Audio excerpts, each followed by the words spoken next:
Welcome, my friends. Thank you for watching. This is Genesis 39, and Joseph was sold by his brothers out of jealousy. Now he is in Potiphar's house.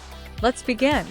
And Joseph was brought down to Egypt, and Potiphar, an officer of Pharaoh, captain of the guard, an Egyptian, bought him from the hands of the Ishmaelites, which had brought him down to that place. And the Lord was with Joseph, and he was a prosperous man, and he was in the house of his master the Egyptian.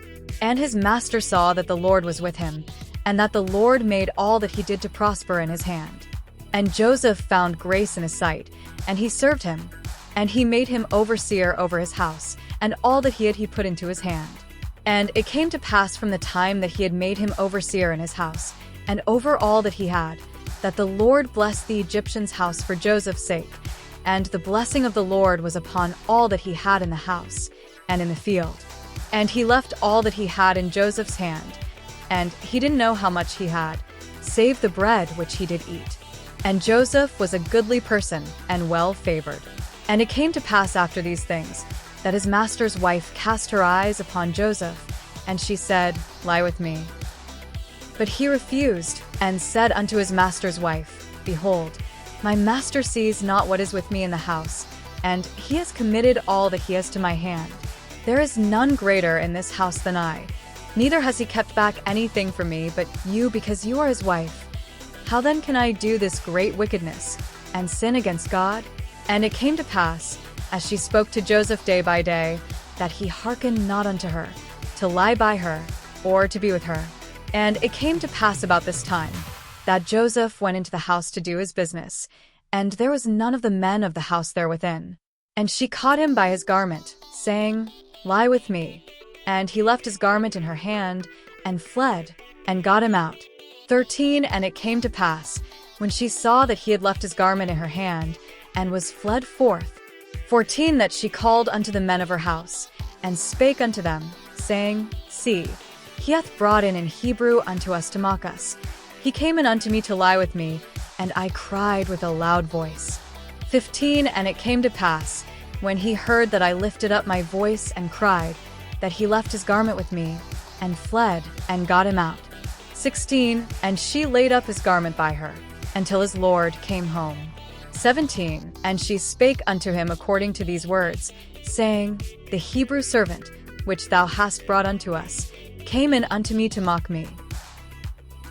And it came to pass, as I lifted up my voice and cried, that he left his garment with me, and fled out. And it came to pass, when his master heard the words of his wife, which she spoke unto him, saying, After this manner did thy servant to me, that his wrath was kindled. And Joseph's master took him, and put him into the prison, a place where the king's prisoners were bound. And he was there in the prison. But the Lord was with Joseph, and showed him mercy, and gave him favor in the sight of the keeper of the prison. And the keeper of the prison committed to Joseph's hand all the prisoners that were in the prison, and whatsoever they did there, he was the doer of it. The keeper of the prison looked not to anything that was under his hand, because the Lord was with him, and that which he did, the Lord made it to prosper. Well, that is the end of Genesis 39. Joseph is in prison now, and has been given a management position there as well because of his trustworthiness, work ethic, and efficiency. God helped too. Okay, here is a summary of Genesis 39. This book continues the story of Joseph, who was sold into slavery by his jealous brothers and taken to Egypt. This chapter focuses on Joseph's experiences in Potiphar's house, his unjust imprisonment, and his unwavering faith in God's presence and favor despite adversity. The narrative highlights integrity, temptation, and divine providence in Joseph's life. Joseph in Potiphar's house. Joseph was taken to Egypt and sold to Potiphar, a high-ranking Egyptian official and captain of Pharaoh's guard. Despite being a foreign slave, Joseph quickly gained favor because the Lord was with Joseph, and he prospered. Genesis 39 verse 2.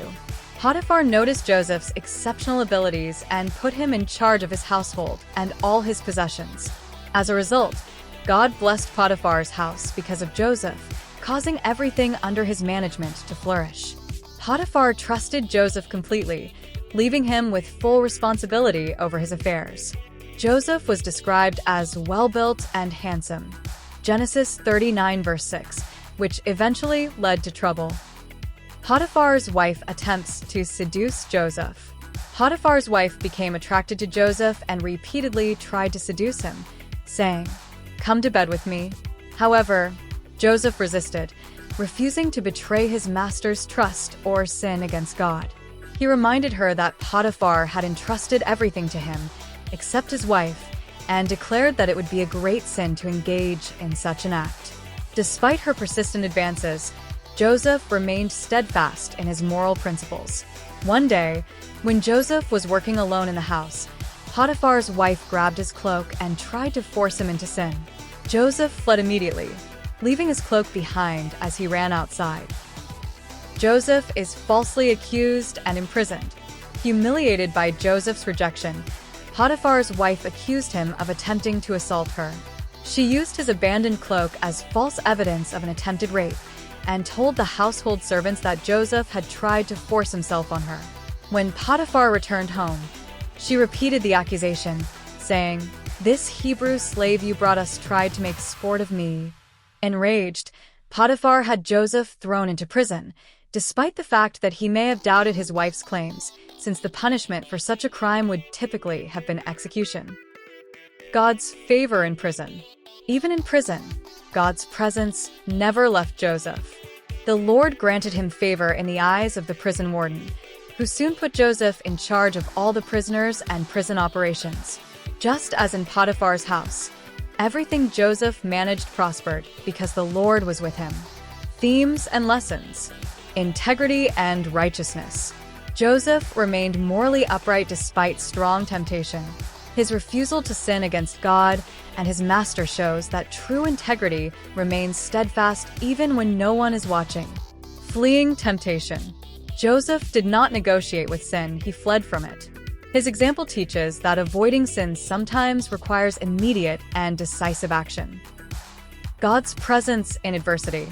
Though Joseph suffered betrayal, false accusations, and imprisonment, God was with him at every stage. His story demonstrates that God's favor and purpose can be fulfilled even in difficult circumstances. Faithfulness leads to favor. Whether in Potiphar's house or in prison, Joseph's diligence and faithfulness led to divine blessings and leadership opportunities. This shows that honoring God, even in hardship, leads to ultimate success. Conclusion. Genesis 39 highlights Joseph's trials and unwavering faith, emphasizing how integrity and trust in God can lead to redemption and favor, even in unjust situations. His journey from a slave to a prison leader foreshadows his future rise to power in Egypt and showcases the faithfulness of God in all circumstances. So here's a little about life back then when Joseph was in Egypt, just to give the story more context.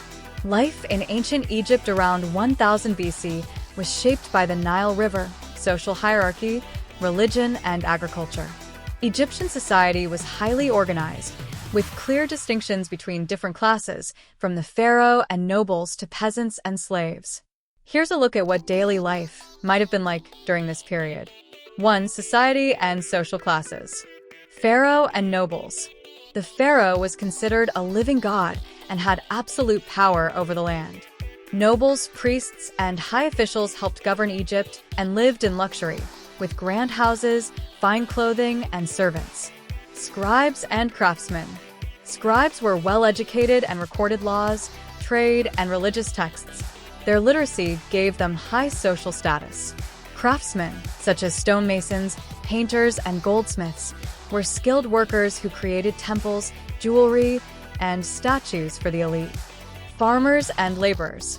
Most Egyptians were farmers, working along the Nile's fertile banks.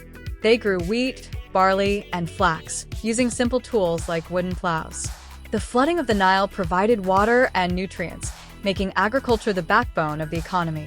Slaves and servants. Slavery existed, though it was often the result of war or debt rather than racial discrimination. Many slaves worked in households, temples, or on massive building projects. 2. Daily life and occupations. Men worked as farmers, builders, traders, or soldiers. Wealthier men could be scribes, priests, or government officials. Women managed households, wove cloth, and prepared food. Some had roles as priestesses, doctors, or business owners. Children played with toys, learned family trades, or, if wealthy, received education. Only elite boys typically learned to read and write. 3. Housing and living conditions. Homes were made of mud bricks, which kept them cool in the heat. Houses had flat roofs, where people often slept during hot nights. Poorer families lived in small, simple houses, while nobles had larger homes with courtyards, painted walls, and elaborate furniture. 4. Clothing and appearance. Egyptians wore linen clothing due to the hot climate. Men typically wore kilts called shendit, and women wore long, lightweight dresses. Both men and women wore jewelry, including amulets for spiritual protection. Makeup was common, especially black kohl eyeliner, which protected against the sun and insects. 5. Food and diet. Egyptians had a bread-based diet, with barley and wheat turned into flatbreads. Beer was the most common drink, even among children, as it was safer than water. People ate vegetables like onions, garlic, and beans, and fruits like dates and figs. Meat was expensive and mainly eaten by the wealthy, while fish from the Nile was more common. Well, that is all I have time for. Next week we will go over Revelations 4. Goodbye and God bless you.